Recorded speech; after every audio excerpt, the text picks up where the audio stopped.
Laut Bercerita, sebuah novel oleh Leila S. Chudori. Di sebuah tempat di dalam Keji 1998. Aku tak pernah tahu nama si mata merah yang sesungguhnya. Setelah beberapa hari tergeletak mati di dasar laut, aku juga tak pernah tahu secara jelas lokasi penahanan kami. Apakah mereka meletakkan kami di sebuah penjara atau di sebuah markas?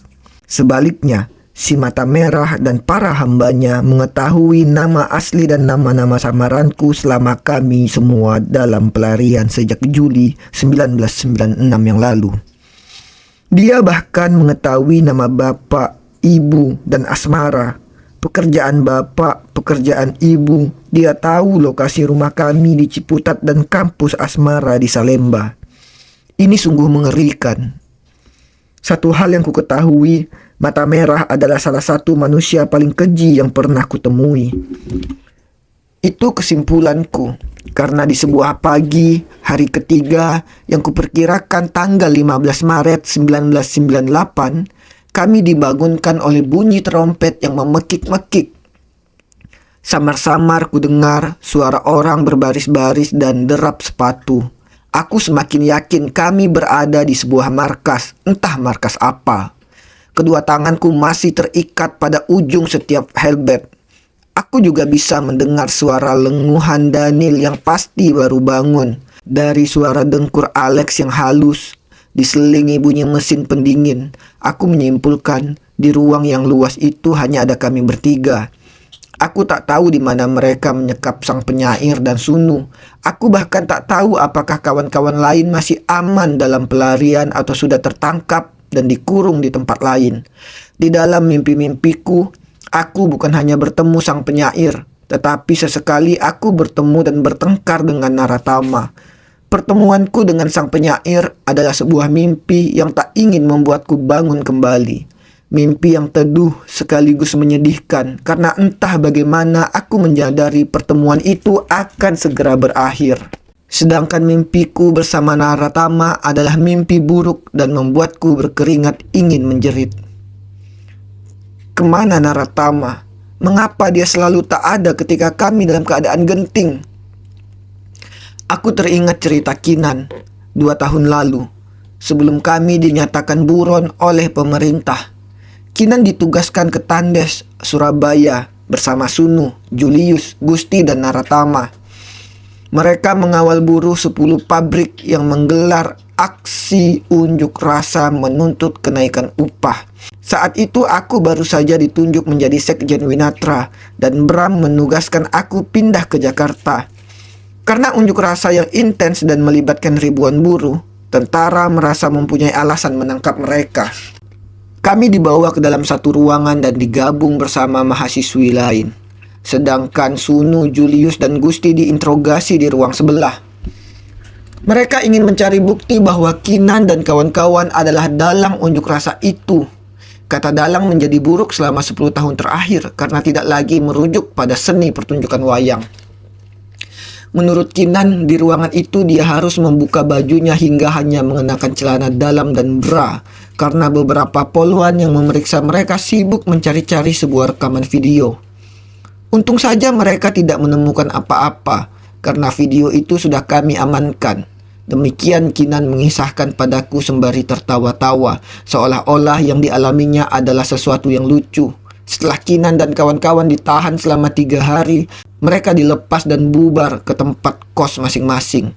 Pertanyaan pertama Sunu ketika mereka semua keluar dari kantor polisi adalah, mana video itu? Di mana Tama? Ya, di mana dia? Belakangan menurut Kinan, Naratama mengaku berhasil kabur bersama video yang dicari itu ketika unjuk rasa mulai dibubarkan polisi. Apa sih isi video itu? Ternyata isinya hanya beberapa latihan teater sang penyair dengan para buruh pabrik. Sebetulnya tidak berbahaya, tetapi saat itu sang penyair dan puisi-puisinya menyebabkan pemerintah dan tentara sewot. Maka kami merasa apapun yang bersangkutan dengan sang penyair yang bisa membakar semangat aktivis buruh sebaiknya disimpan dulu. Aku menelan kembali pertanyaan berikutnya, yang mengganggu pikiranku tentang bagaimana Naratama bisa lolos dari intaian Intel. Tapi Kinan tahu betul aku selalu curiga pada Tama. Dia tersenyum mengatakan, "Laut, nanti kau sendiri akan mengalami.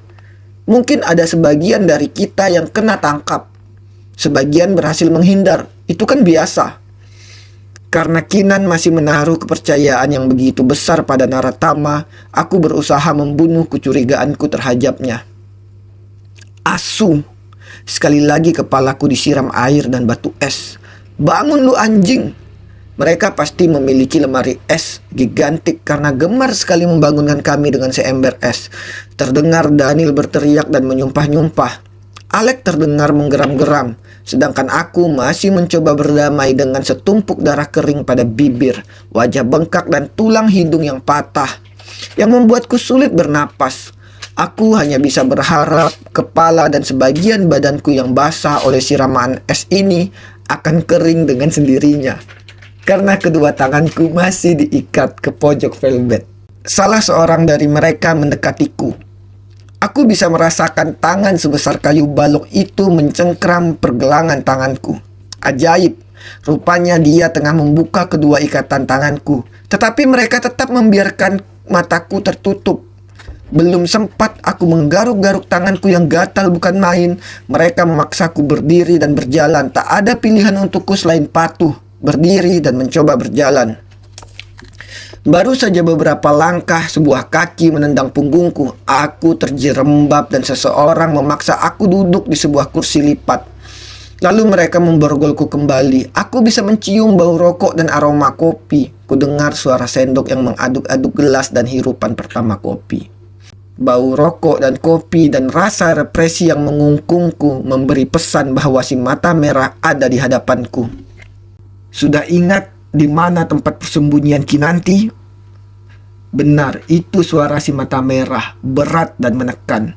Aku tak menjawab karena aku memang tak tahu di mana Kinan bersembunyi dan bersyukur bahwa dia belum tertangkap.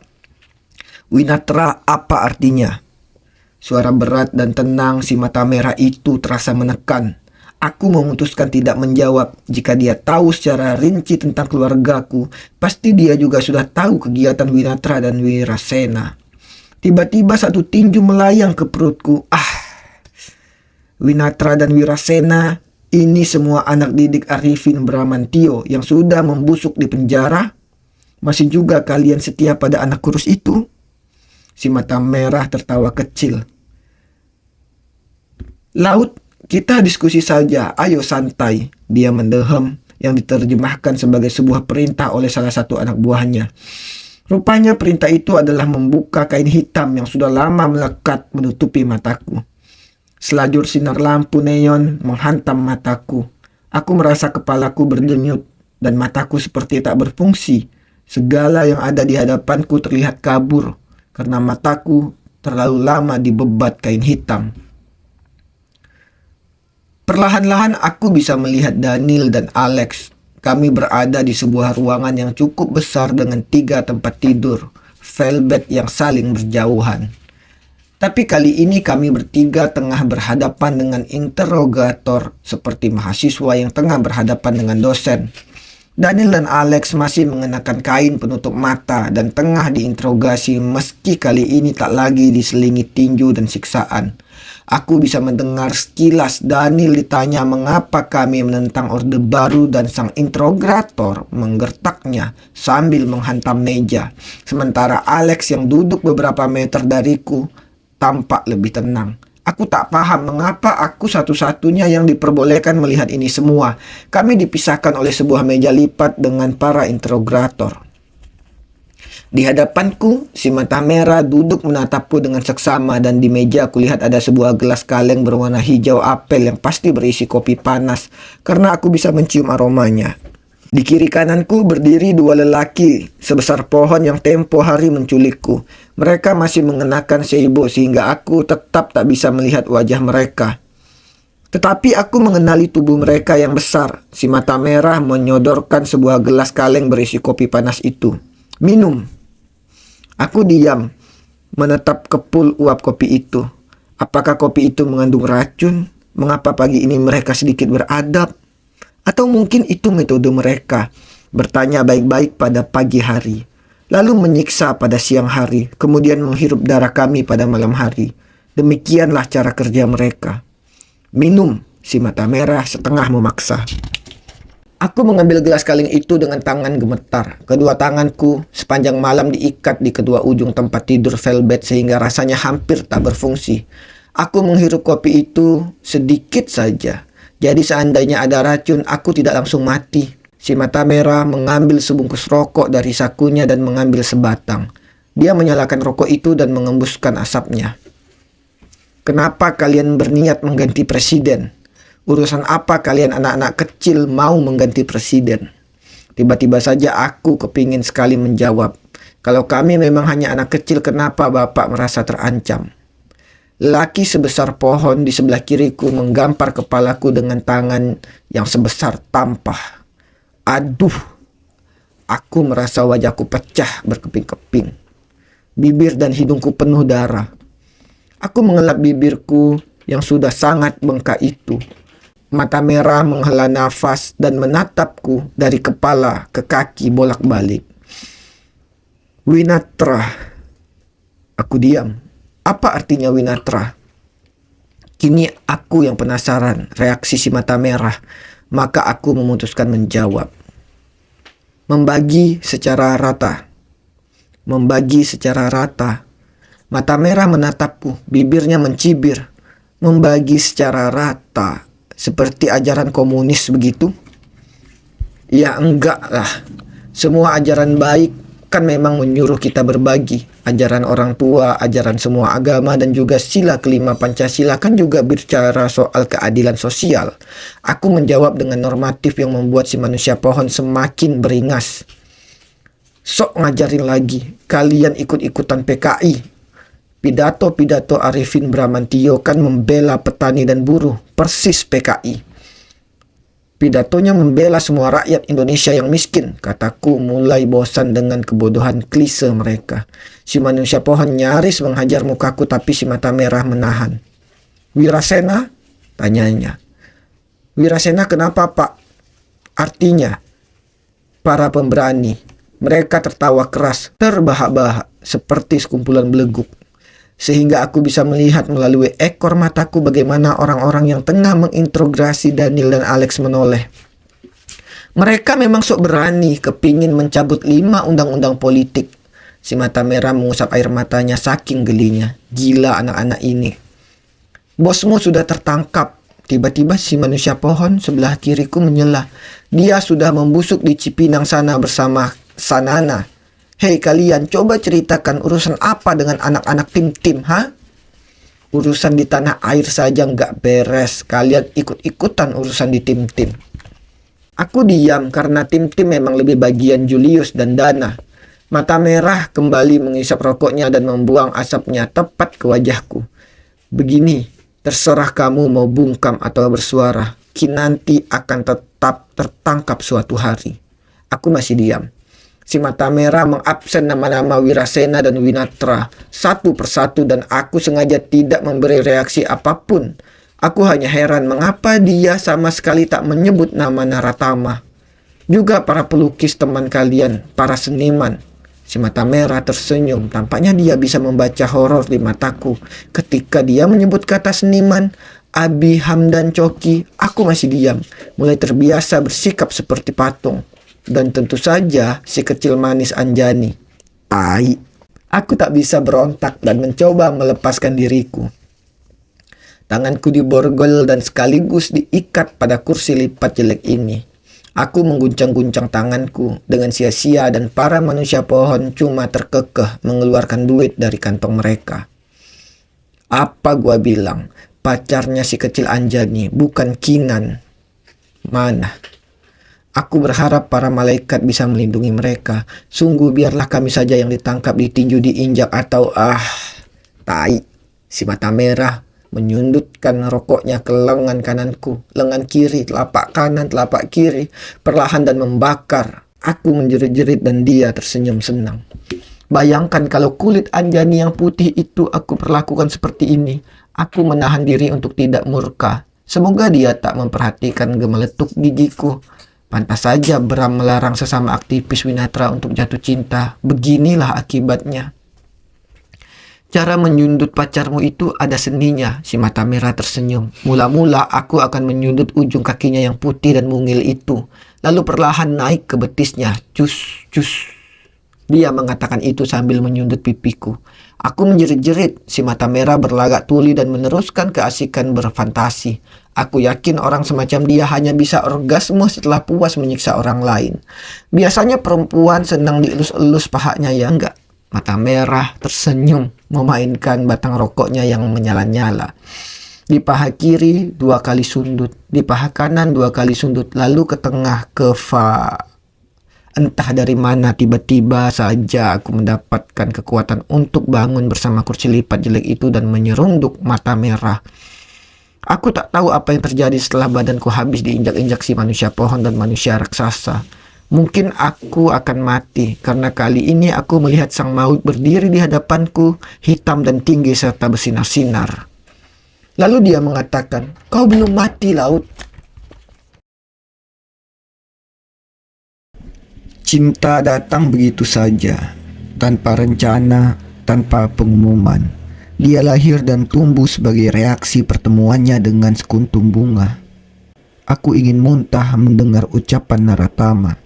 Dia tengah sok berpuisi di samping Anjani yang asik melukis toko Sita berbaju hitam di dinding belakang rumah hantu. Anjani tampak terus mengusapkan kuasnya ke dinding seperti tak terpengaruh ucapan Tama.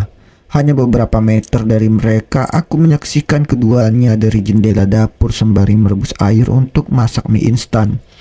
Malam sebelumnya, kami habis berdiskusi dan Daniel terserang flu, batuk, semprot-semprot pilek, dan sedikit demam. Air mendidih dan aku memasukkan beberapa lembar kulit ayam yang kuperoleh dari tukang sayur. Ku iris bawang putih kecil-kecil lalu kucemplungkan ke dalam kaldu. Dari jendela aku bisa mendengar suara Naratama yang sengau itu merayu Anjani dengan cara membicarakan puisi-puisi Rendra dan mural Diego Rivera. Lelaki ini memang tai, karena tampaknya tak pernah kehabisan referensi. Mendidih tuh, masukkan mie. Sang penyair menyentak dan membuatku agak malu. Mie instan aku keluarkan dari bungkusan, lalu aku masukkan mie, potongan cabai rawit dan bumbu yang sekejap menimbulkan wangi yang sedap. Aku tahu ini bukan menu yang akan membahagiakan ibu yang selalu mengkhawatirkan soal nutrisi kami. Tetapi untuk kehidupan mahasiswa dan aktivis, mie instan buatanku sudah cukup mewah. Karena akhir dari masakan serba cepat ini akan ditutup dengan sebutir telur. Sekedar ingatan, telur adalah barang berjuis di rumah hantu. Maka lazimnya aku menyembunyikan telur di pojok lemari es agar tidak disabet anak-anak lain. Upaya yang sia-sia karena biasanya mereka semua tahu tempat persembunyian makanan. "Mas, ceritakan ketika dulu kau melamar Mbak Aryani. Apakah kau menggunakan puisi-puisimu?" Sang penyair tertawa kecil. "Tidak. Percintaan Ari dan aku adalah percintaan yang polos. Kami tak butuh kata-kata apalagi puisi." "Bagaimana kau tahu Mbak Aryani Yuniarti adalah perempuan yang tepat untuk hidup bersama?" Sang penyair tampaknya tak menyangka aku bakal melontarkan pertanyaan pribadi seperti itu. Tetapi kelihatannya dia tidak keberatan berbagi. Ari tidak pernah berharap apapun dariku. Aku hanya memiliki tubuh dan baju yang melekat ini. Aku tak pernah selesai sekolah, apalagi punya gelar. Modalku hanya hati yang jujur dan daya hidup. Bagi Ari, semangatku memperjuangkan keadilan sudah cukup membuat dia memutuskan untuk hidup bersamaku selamanya. Aku menatap sang penyair yang menyalakan rokok dan menghisapnya. Ada sedikit rasa iri pada sikapnya yang tenang dan berjarak. Dia kelihatan tak pernah sibuk menghadapi gejolak remaja yang memalukan ini. Sang penyair bertemu Aryani dan mereka menikah muda. Tapi dia dan puisi-puisinya menjadi api bagi gerakan-gerakan kami. Dari jendela aku melihat Naratama mencoba bertanya-tanya tentang cat yang digunakan Anjani. Uap yang berkepulan dari panci menggambarkan kecemburuanku saat ini. Aku tak bisa apa-apa selain memecahkan telur, membiarkan telur itu matang di atas mie, dan mengangkatnya. Sang penyair sudah menyiapkan mangkuk dan sendok. "Mas, mau saya buatkan?" Masih ada satu kardus mie instan bawaan Gusti dan Naratama. Sang penyair menggeleng. Aku menuang seluruh isi panci ke dalam mangkuk. Baunya memang membuat perutku bikin onar, lezat dan penuh dosa. Aduh, asik sekali, mau dong. Kuah kaldu itu hampir saja tumpah karena tanganku goyang mendengar suara itu. Anjani, astaga. Ngapain dia meluncur masuk dapur? Dan mengapa dia berjalan mendekat? Astaga, dia berkeringat. Kulitnya yang licin. Iya, kulitnya yang licin itu berkeringat. Kenapa dia mengambil sendok? Wajah Anjani yang mungil itu masuk ke dalam permukaan panci. Dengan lincah ia menciduk sesendok kuah dan beberapa helai mie. Lalu memasukkan ke dalam mulutnya yang mungil. Aku menjadi patung bodoh yang menatap wajah Anjani menikmati kuah itu. Laut, ini enak sekali. Mie instan rasa bawang putih dan kaldu asli. Sungguh peka lidahnya. Angkat pancinya Laut, nanti terlalu matang. Sang penyair menggerutu dan segera mematikan api. Dia menyerobot tanganku menuang seluruh mie, kuah, serta telur itu ke dalam mangkuk. Kemudian dia mengambil 2 bungkus mie instan dari lemari sembari mengatakan, "Aku tak ngeterke mangkuk mie ikin disek, Kanggo Daniel. Kalian masaklah dan makan berduaan." Sang penyair membawa mangkuk mie yang mengepul-ngepul itu ke kamar samping tempat Daniel meringkuk sambil menyemprot-nyemprot ingusnya. Anjani mencuci tangannya dengan minyak untuk menghilangkan belepotan cat di tangannya. Lantas dia mengulangnya dengan sabun. Seusai mengelap kedua tangan mungil itu, segera saja Anjani menyambar 2 bungkus mie instan tadi. Dia mengambil air, menyalakan api, dan menggodoknya. Buru-buru aku mengambil sisa kulit ayam dan bawang putih dan dengan sigap memotong-motongnya. "Oh, inikah rahasianya?" tanyanya dengan nada takjub. Kedua matanya bening dihiasi bulu mata yang cantik. "Kulit ayam dan bawang putih? Bisa juga kaki ayam, tapi tadi tukang sayurnya." Anjani tersenyum. Aku baru menyadari Anjani begitu mungil sehingga dia harus menengadah saat berbicara denganku. Dia tertawa kecil melihat aku mendadak tak bisa menyelesaikan kalimatku. "Kata Tama, kau suka memasak untuk kawan-kawan." Aku berusaha menahan gejolak hatiku mendengar nama itu dan mengangguk. Kalau ada waktu dan ada bahan seadanya saja. Kata Tama, "Nasi goreng buatanmu enak sekali." Apa dia cuma berbincang dengan Tama di republik sebesar ini? Biasa saja. Mungkin karena aku memperhatikan bumbu apa yang ada di dapur minim ini. Aku bikin sebisaku dan untuk anak-anak yang terasa enak. Aku mengecilkan api karena kaldu sudah mendidih dan menimbulkan buih. 2 bungkus mie instan yang tadi disodorkan sang penyair kubuka dan kucemplungkan. Kemudian kucemplungkan juga telur. Dan kali ini aku memasukkan irisan cabai rawit. Anjani menyediakan 2 buah mangkuk dan membantu menuang mie yang baunya sangat sedap itu ke dalam mangkuk kami masing-masing. "Kemana dia?" "Siapa?" "Narasumbermu, Naratama." Aku tak berhasil menjemunyikan kecemburuanku. Anjani tersenyum seperti memahami kalimatku yang bernada mutung. Dia mau membicarakan urusan belangguan dengan Kinan. Kami duduk berhadapan dan Anjani begitu peka akan kegugupanku karena aku tak kunjung membuka pembicaraan. Dengan berbicara santai, Anjani berhasil menggilas rasa kikuku seolah-olah kami sudah begitu lama berkawan. Dia sangat percaya diri sekaligus memahami lawan bicara yang susah bicara seperti aku.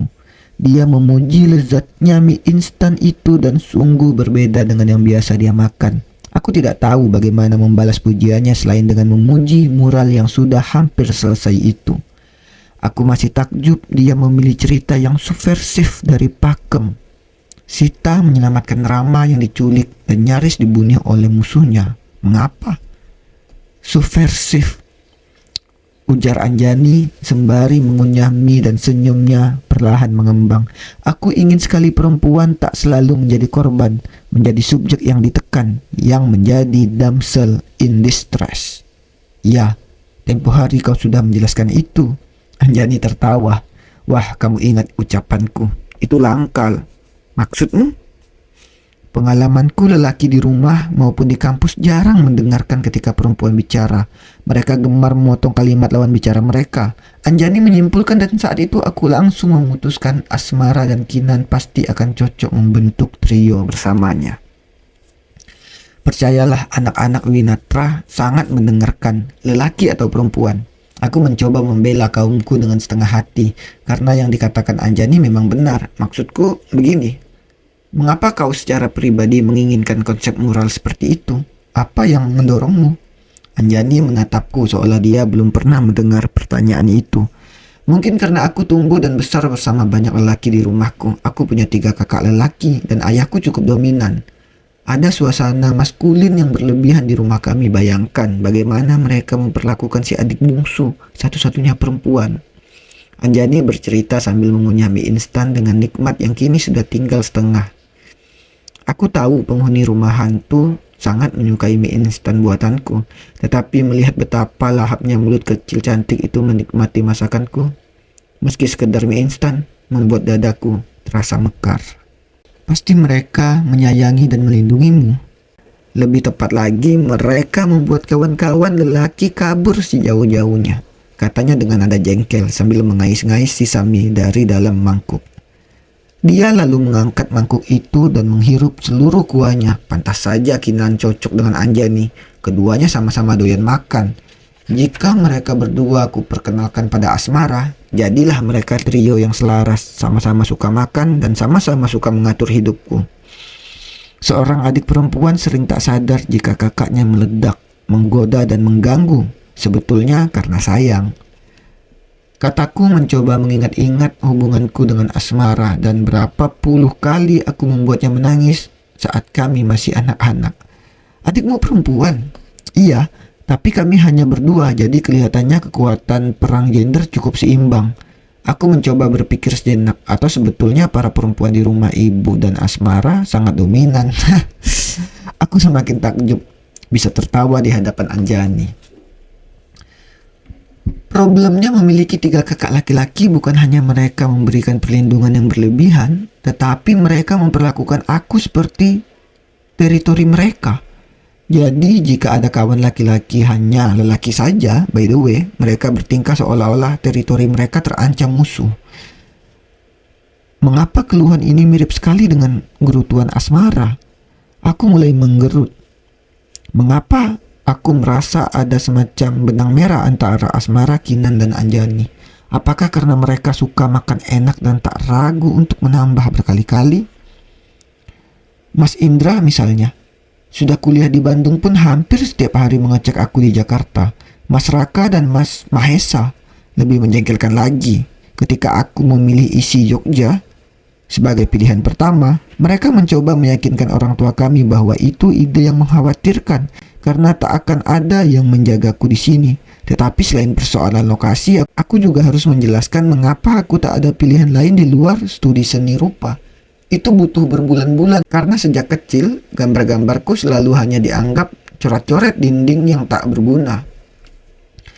Anjani menceritakan bagaimana ia harus meyakinkan kedua orang tuanya, terutama bapaknya, bahwa dia tak akan bolos kuliah, tak akan keranjingan pesta atau pergaulan bebas. Dia harus mendapatkan dukungan penuh dari adik ayahnya yang menetap di Yogyakarta dan salah satu guru besar di UGM.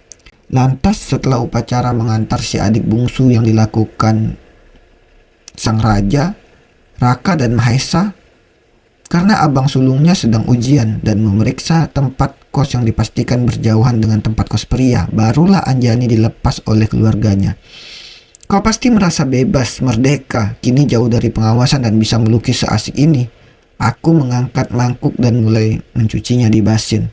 Kau tidak tahu Julius itu kawan dekat Mas Raka. Anjani tertawa.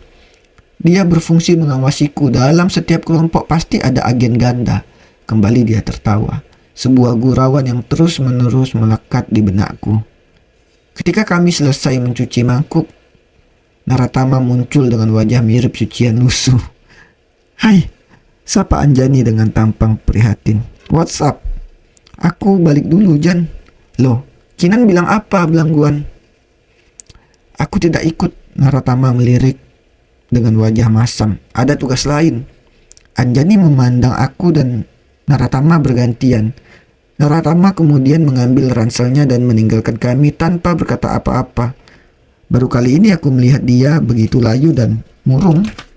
Sekali lagi, aku tak bisa menggerakkan tubuhku. Tetapi aku sadar betul ternyata aku belum mati karena aku bisa merasakan darah segar dari hidung dan mulutku. Asin. Rupanya setelah menginjak punggungku habis-habisan, mereka memindahkan aku ke velvet. Tangan kananku kembali diikat ke salah satu pojok. Jelas mereka juga mendatangkan dokter untuk memeriksa tulang-tulangku, memastikan tak ada yang patah, dan mengobati luka-luka bekas tinju dan tamparan. Perban-perban dan plester di tubuhku adalah bukti bahwa mereka membutuhkan aku tetap hidup. Aduh, aku ingin kencing. Tiba-tiba saja aku memberanikan diri, minta izin ke belakang. Betul-betul harus ke WC, kalau tidak bakalan keluar di sini, kataku setengah mengancam. Terdengar mata merah memerintah si manusia pohon agar mengikatkan sehelai kain hitam apek ke mataku dan mengikat kedua tanganku.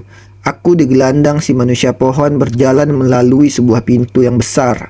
Aku merasa kami berjalan melalui koridor yang tak terlalu lebar, karena si manusia pohon menyuruh aku berjalan di depannya. Aku merasa ada banyak orang di kiri kananku yang sibuk bekerja dan seolah tak peduli bahwa ada tawanan seperti aku berjalan melalui mereka dengan mata ditutup, tangan diikat, dan badan babak belur, penuh darah. Ada juga satu dua suara yang sayup-sayup berkata, "Oh, ini yang baru diambil." Beberapa saat tiba-tiba saja aku merasa ada serangkaian blitz kamera menyerangku. Tap tap tap tap tap tap tap. Meski mataku tertutup kain hitam, kelihatan blitz itu tetap mengganggu seperti kamera paparazzi yang tengah mengejar narasumbernya. Aneh sekali, mengapa ada yang tertarik memotretku? Kami tiba di depan toilet dan si manusia pohon rupanya ingin manusiawi dengan melepas ikatan tanganku tapi tak melepas tutup mataku. "Awas, kau buka, aku bunuh kau." Aku tak bisa berlama-lama juga di toilet yang sangat basah, bau pesing dan kotoran manusia itu. Hanya beberapa saat aku langsung keluar dan segera kuberikan kedua tanganku untuk diikat kembali. Pada saat itu serangkaian kilatan blitz menghantam kami kembali. Manusia pohon menggerutu, "Kau ini jangan tolol, sanalah fotonya." Terdengar tawa yang ringan, di mana aku mendengar suara tawa seperti itu. Setelah sesi interogasi yang tak terlalu keras dibanding hari pertama, tangan kiriku diikat kembali ke pinggir velvet dan tangan kananku dibiarkan bebas. Rupanya karena itu, waktu makan malam, karena mataku masih ditutup, aku hanya bisa menebak rasa dan bentuk makanan itu, nasi bungkus. Tentu saja aku sulit menikmatinya, bibirku masih bengkak dan berdarah, lidahku terasa asin darah, hidung dan mataku juga masih penuh darah. Tetapi aku mencoba menelan sebisanya agar tidak kelaparan. Tiba-tiba saja aku teringat gulai tengkleng buatan ibu. Dan begitu saja aku semakin merasa berdosa karena keluargaku pasti belum tahu aku sedang disekap dan tengah mencoba makan dalam keadaan babak belur. Sehabis makan dan minum, tiba-tiba saja ada sebuah tangan yang terasa hangat memegang lenganku. Aku menebak-nebak dia pasti seorang dokter karena dia memeriksa dadaku dengan stetoskop, lenganku, leherku, dan telingaku. Luka-lukaku diberi obat merah dan aku hanya bisa mendengar dia berbisik-bisik melaporkan keadaanku. Alex dan Daniel kepada entah siapa, mungkin seorang komandan di atas si mata merah. Tak lama kemudian aku mendengar mata merah mendekatiku sekaligus menyeret sebuah meja. Ah, meja penyetrum sialan itu. Tidakkah mereka bosan menyiksa kami dengan alat setrum itu? Sekali lagi terdengar suara mata merah bertanya, "Di mana Kinanti?" Siapa orang-orang yang menggerakkan kami? Lalu mereka sekali lagi mengabsen nama-nama besar yang selama ini hanya menjadi tokoh idolaku saja karena berani bertahan diinjak Orde Baru. "Tidak tahu, tidak kenal mereka," jawabku jujur. "Bohong." Alat setrum itu menyengat paha dan dadaku. Renunganku begitu keras saling bersahutan dengan teriakan Daniel dan Alex. "Di mana Kinanti? Apakah mereka tuli?" Kenapa mereka menganggap kami bakal bisa mengarang-arang sebuah lokasi? Tiba-tiba saja ikatanku dilepas dan tubuhku dijungkir balikan. Kakiku diikat dan digantung seperti ayam panggang yang dijual di warung-warung di petak 9. Sekarang kau sudah ingat posisi Kinanti di mana? Jakarta, Jogja, Solo. Tidak tahu. Kali ini pecut listrik itu menghajar kaki dan punggungku. Sakitnya menusuk saraf. Aku menjerit dan minta dibunuh saja karena sungguh sengatan pada saraf ini tak tertahankan sakitnya.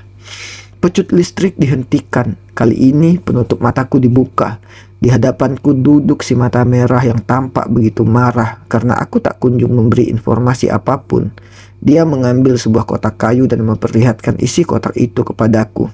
Saya ini penyayang binatang, katanya tersenyum. Semua binatang saya pelihara. Ular, harimau, monyet, anjing, banyaklah. Tapi saya juga senang serangga yang cantik dan agresif. Dia membuka kotaknya dan memamerkan isinya padaku. Karena posisi kepalaku masih terbalik, agak sulit aku melihat isi kotak itu. Si mata merah kemudian mendekatkan kotak itu ke mataku. Jempol dan telunjuknya kemudian mengambil sesuatu dari dalam kotak itu. Seekor semut rangrang merah yang luar biasa besar. Perkenalkan, ini kawan saya bernama Angelina. Dan ini, dia mengeluarkan semut lain yang lebih besar lagi, yang kaki menggasak udara. Yunita. Keduanya sangat senang menggigit bola mata manusia, kata Angelina, dan Yunita darahnya sedap. Mata merah tersenyum seperti iblis, bola matanya berkilatan. Dia tampak bergairah sekali. Perlahan dia mendekatkan kedua semut itu ke bola mata.